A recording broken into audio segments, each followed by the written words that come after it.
Hey everyone, good morning, good evening, good afternoon. Hope you guys are having a blessed day. It's Dr. Eric Naputi. Hey, let me ask you a question. Are you as frustrated as I am? Are you as frustrated as my patients are? Did you see the head of NIH, Dr. Jay Bhattacharya, was on with Andrew Huberman just yesterday, and they had a really deep conversation about some things that you and I have been talking about for a long time. I don't know about you, but I'm so damn sick and tired of lack of justice. Like, I don't know about you, but I was raised with a moral compass. My mother, God rest her soul, raised me to do what's right, even though what's right isn't always easy, which is exactly why whenever I stood up against the bullshit that happened during COVID, and we had thousands of patients, tens of thousands of patients that didn't die because of the right treatment and right knowledge, we didn't sit down and shut up like the corrupt federal government wanted us to, because I did what's right. We stood against that. And many of my other colleagues have done the same. So I want you to listen to, I've got some notes here. I want to share with you the outline of this conversation. This is the head of NIH, okay? So remember, we're talking, we go back to 2020 and 2024, that whole time frame when Tony Fauci was at the helm of NIH, NIAID, all these other organizations.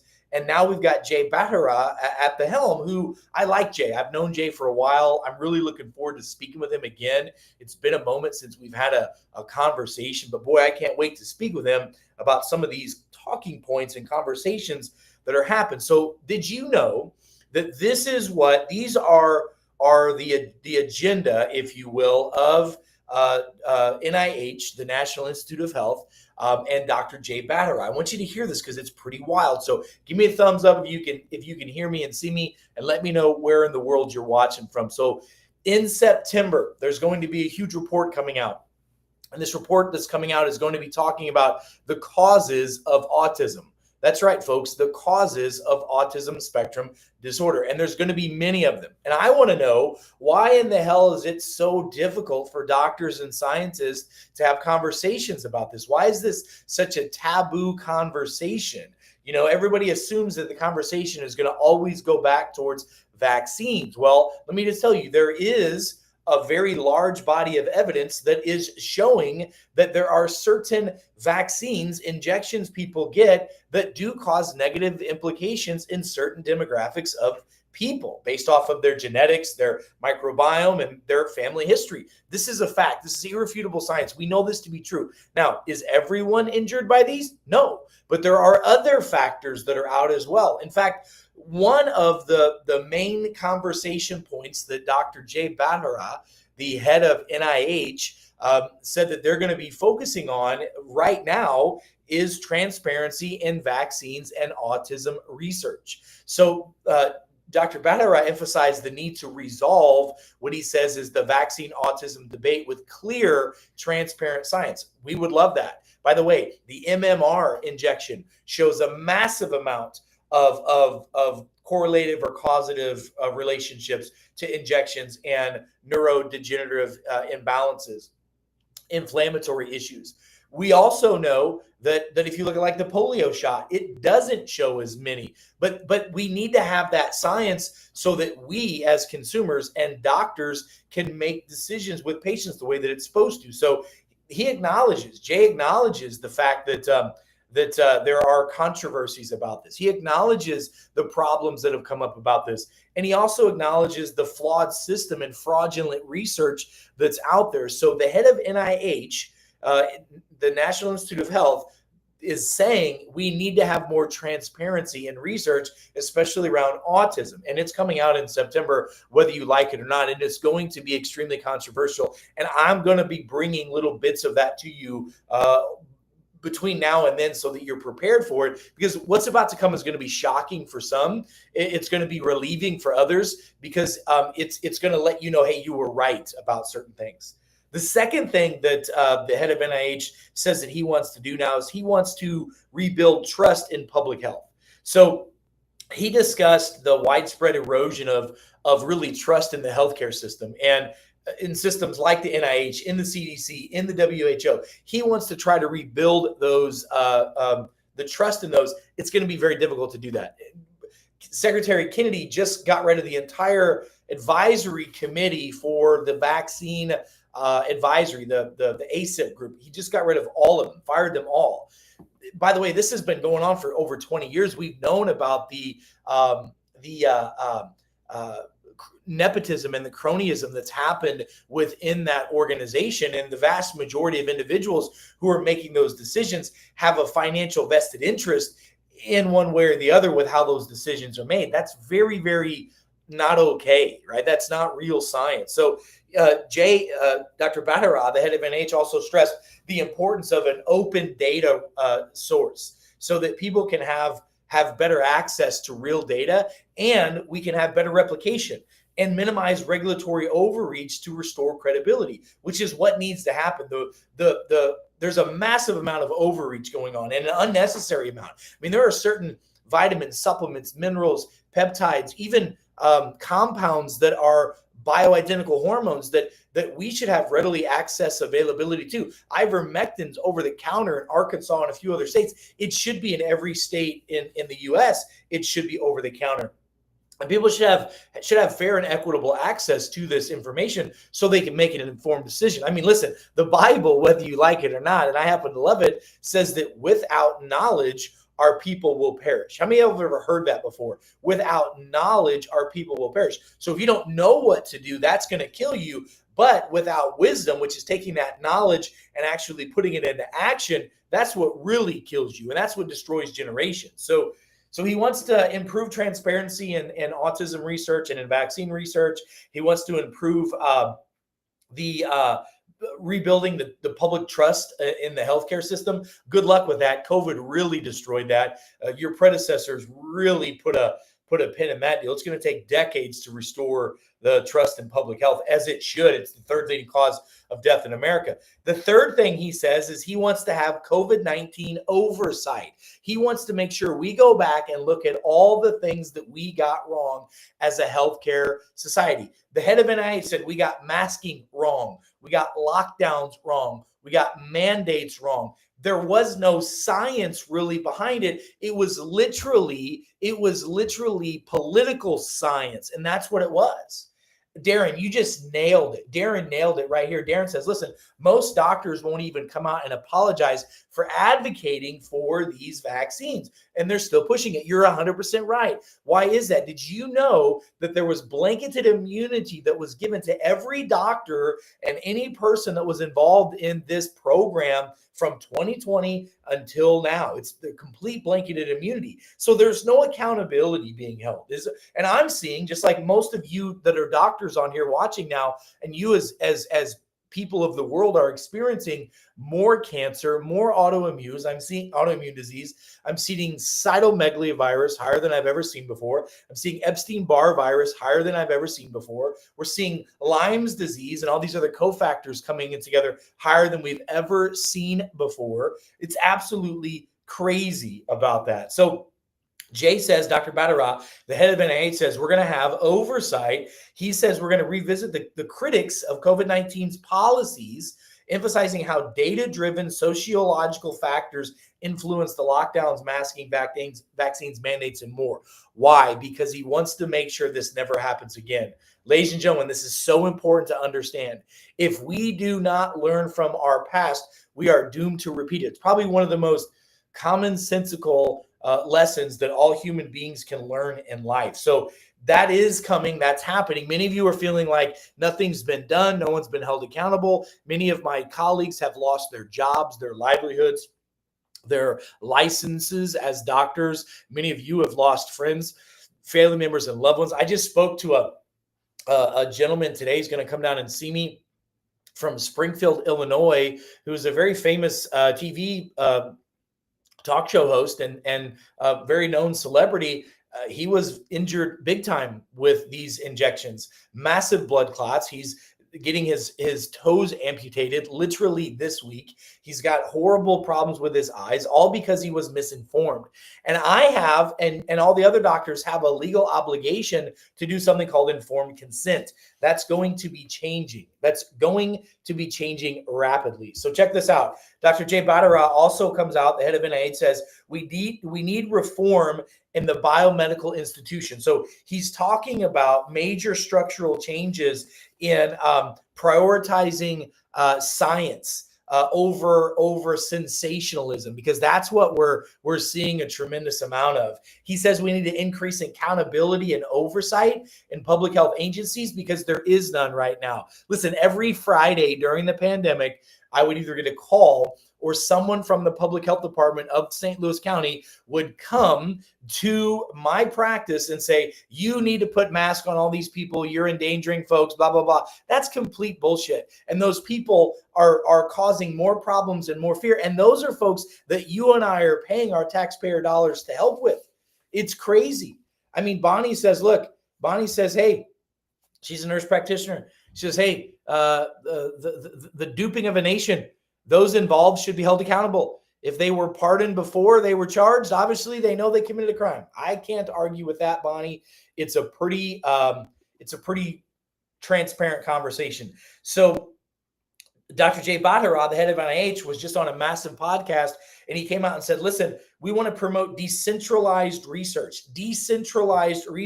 rather than top-down bureaucracy. A recent study shows that you can make a recent study show whatever you want it to as long as you pay for that. We've now found that there's so much corruption in medicine and in science that it's an absolute joke. I mean, it's a joke. He also, Dr. Jay Bhattacharya, is supporting evidence, and he says, look, he wants to show the data to people of what really happened, not just during the pandemic, but the truth about everything from health. What about cholesterol? What about high blood pressure? What about diabetes? What if I told you that there were simple, easy, affordable, effective ways to reverse type 2 diabetes, to get your hypertension, your high blood pressure to go back to normal? What if I told you that you don't have a statin deficiency that's causing you to have high cholesterol? What if I told you that your chronic pain is something that could be coming from inflammation in your body because your gut microbiome is out of balance? There's so many things that you don't understand about health because they're not letting us have conversations. They're suppressing the truth because the truth will set you free, because the truth empowers you, and that empowerment allows you to make informed decisions for yourself and your family. It gives you knowledge, and then it gives you the opportunity to take that knowledge and apply it to your life. This is what people don't want. Well, this is what we, the people, want, but those that enslave us don't want that at all. Listen to this. Why does the public feel betrayed, and why the system will never admit fault? That's the thing that we need to discuss. Why will they never admit fault? Folks, I won my lawsuit against the United States government. I fought them for almost 4 years. I spent $5.5 million. They sued me for $508 billion with a B, $billion. Why? Because we were helping people during COVID. We were destroying the narrative of fear. And by the way, if there was a recognition that there was any other type of therapeutic that was out there that could help people during COVID, whether it's ivermectin, whether it's an off-purpose medication, whether it's vitamins, minerals, or etc., that all had to be vilified, because if it wasn't, the pharmaceutical companies could not rapidly get these vaccines approved, and they would have lost a multi-trillion-dollar industry, not giving them the chance to roll out the mRNA technology, which is the future of all immunotherapies, vaccines, and etc. That's what's coming and happening. There's no question about that. So we caught them in a lie. And millions of scientists and millions of medical doctors lied to you. They lied to you. They lied to all of us. And the politicians lied. We can't trust them anymore because they lied to us. And here's some statements about this. Listen to this for a minute. So shifting narratives without accountability. They shifted narratives without accountability. They went from masks don't work to masks are mandatory to double masks to, hey, you know what? Masks don't work. Okay. They didn't work in the 1800s. Why would they work now? I mean, we've got 100 plus years of science that shows that they didn't. So it was fear propaganda, not real science. What about how the science shifted with no apology? What about when they shifted blame? They suppressed alternative voices. Dr. Sherry Tenpenny, Dr. Brian Artist, Sarah J., myself, Dr. Peter McCullough, I mean, we were vilified, ostracized. They sued us. They threatened us. They threatened our lives, our livelihoods. They wouldn't let the truth come out. And now I go to the hospital here in my hometown here in St. Louis, Missouri. I talked to one of the ER doctors about the new COVID strain, and I ask them how they're treating patients. And they say, hey, we give them we give them an IV ringer bag because that gives them minerals and hydrates them. We tell them to take vitamin D and zinc. We send them home and they just get better on their own. It's a self-limiting deal. It's just absolutely insane. So, by the way, Dr. John Ioannidis, who is a very famous Stanford researcher, the most published researcher in the history of the world, John Ioannidis, came out and said that, look, we know without a shadow of a doubt that medical research is corrupted, that the data is corrupted. That's what's happened. So we know that there's issues going on now with vaccine injuries. There's lockdown trauma. People have PTSD.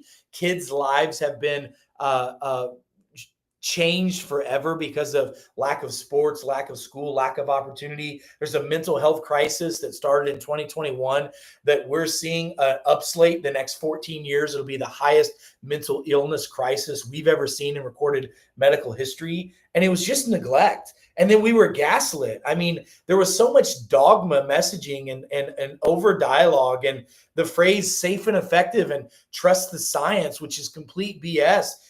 And then when they said it was all misinformation, I mean, that was all used as weapons. Those are weapons of propaganda and not tools of understanding. And still to this day, a lot of your social media influencers and your famous doctors won't talk about it because they're worried that it's going to ruin their reach. And it does. It does. I used to reach millions of people a week on social media, but because the algorithm is geared towards not giving you the truth and only geared towards commerce, it's pretty wild. So here's the core reasons why medicine and science systematically refuses to acknowledge that they were wrong. They just systematically acknowledge that they won't acknowledge that they're wrong. So there's a few things. Number one, let's talk about legal and financial liability. To admit error is to open the floodgates for lawsuits. If the CDC, if the FDA, if NIH admitted that their certain policies were wrong, it could trigger billions of dollars of damages and class action lawsuits and the government collapse of credibility. I mean, by the way, you can't sue the government unless the government agrees to be sued. I know that for a fact. Okay. Sorry, I know that for a fact. So the same goes for hospitals and pharmaceutical companies and licensed doctors. Doctors were given blanketed immunity. If something went wrong during COVID, they couldn't be sued for it, period. Even if it was a non-COVID related thing. And when you look at bureaucracies like the CDC, the FDA, and WHO, and even the American Medical Association, they're slow. They're politically entangled. They're very risk averse. Admitting fault undermines their very reason of existence. And to be honest with you, public health authorities often see public confidence as more important than transparency. They'd rather you believe in them than for them to give you information for you to believe into them about. I mean, they avoid anything that might undermine their trust. There's another big part of it. What about funding and careers? I mean, most of these politicians or most of these folks that work at NIH or the CDC or whatever, they don't want to admit they're wrong because they're going to lose their funding from NIH or big pharma grants. They'll lose their tenure track. I mean, that's a big deal. These scientists a lot of times will go and publish things because they know that it could help their careers in the future. And if some very wealthy organization comes up and says, make a study that shows this is the outcome, scientists can manipulate that. They 100% can in the outcomes of how they do it. Most scientists don't lie. They just stop asking the questions that could destroy their career. I mean, that's really the deal. And then psychological denial. I mean, ego and groupthink and that kind of stuff. I mean, they've built their identity, their income, and their life's work around the world's view. And so admitting harm, recommending failed therapies or supporting mandates that traumatize children. I mean, if they did that, that would require an ego death. And these folks are ego driven and they're not going to do that. It's easier to rationalize, well, we did our best because that's what they're saying. No harm, no foul. We did what we thought we could. and support and suppress the differences that are out there than to face personal culpability and to admit that they were wrong. Man, I'm the first to admit I'm wrong, but we're not going to have that in the public sector. Okay. And they want to control the narrative. So institutions don't need to admit fault because they control the media. They control the journals. They control the message. And pharmaceutical companies fund 70% of mainstream medical journals. Let me say that again. They fund 70% of the mainstream medical journals. And fact checkers and misinformation watchdogs, I mean, these guys are often sponsored at the same time by corporate or government interests they claim to be policing over. I mean, that's why this is important. That's why all this matters. And so Jay Bhattacharya, the head of NIH, was just on the Andrew Huberman podcast for about 4 hours talking about what their plans are to do to rebuild trust. And I'm just telling you, it's not rebuilding trust that's important. It's how do we revolutionize the system? And if science cannot self-correct, then it's no longer science. It's dogma. It's religion.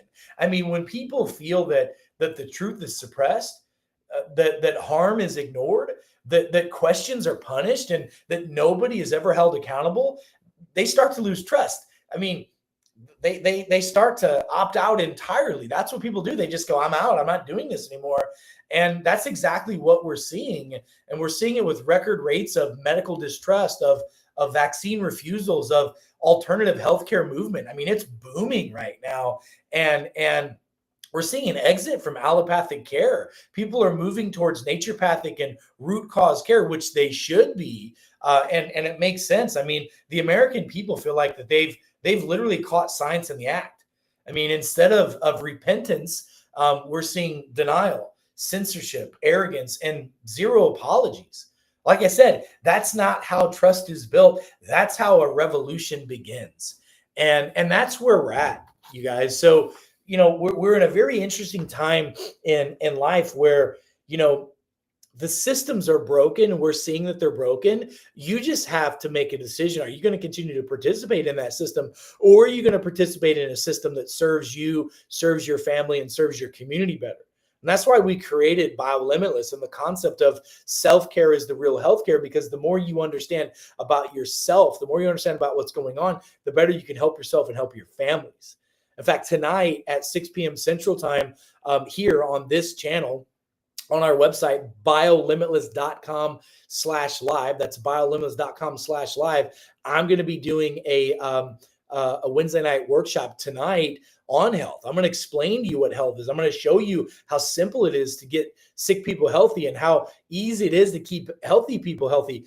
It just takes a process. You just have to do the right things over the right amount of time, and you're going to get the results. But that's not what people want to hear. They don't want to know and hear that it takes at least 120 days to break up a pattern. That's going to take 6 months to regenerate, damage to organs and tissues. It could take 12 to 24 months to repair the damage on a cellular basis. People want to know, I'm just going to take this pill and feel better tomorrow. It doesn't work that way.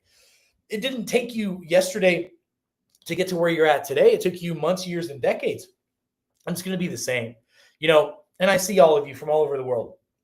I see you guys all over the United States, all over from Europe, all over from Asia. I see folks from the Philippines. I see folks from China. I see people from all over the world that are interested in this conversation, because no matter where you're at in the world, what you need to do is what's best for you. But you got to get that knowledge and you got to get that wisdom so that you can make those informed decisions, so you can help yourself and you can help your family. So tune in tonight, 6 p.m. Central Standard Time. Go to biolimitless.com/live, and I'll be live on all of our social media platform channels as well, talking about this and much, much more.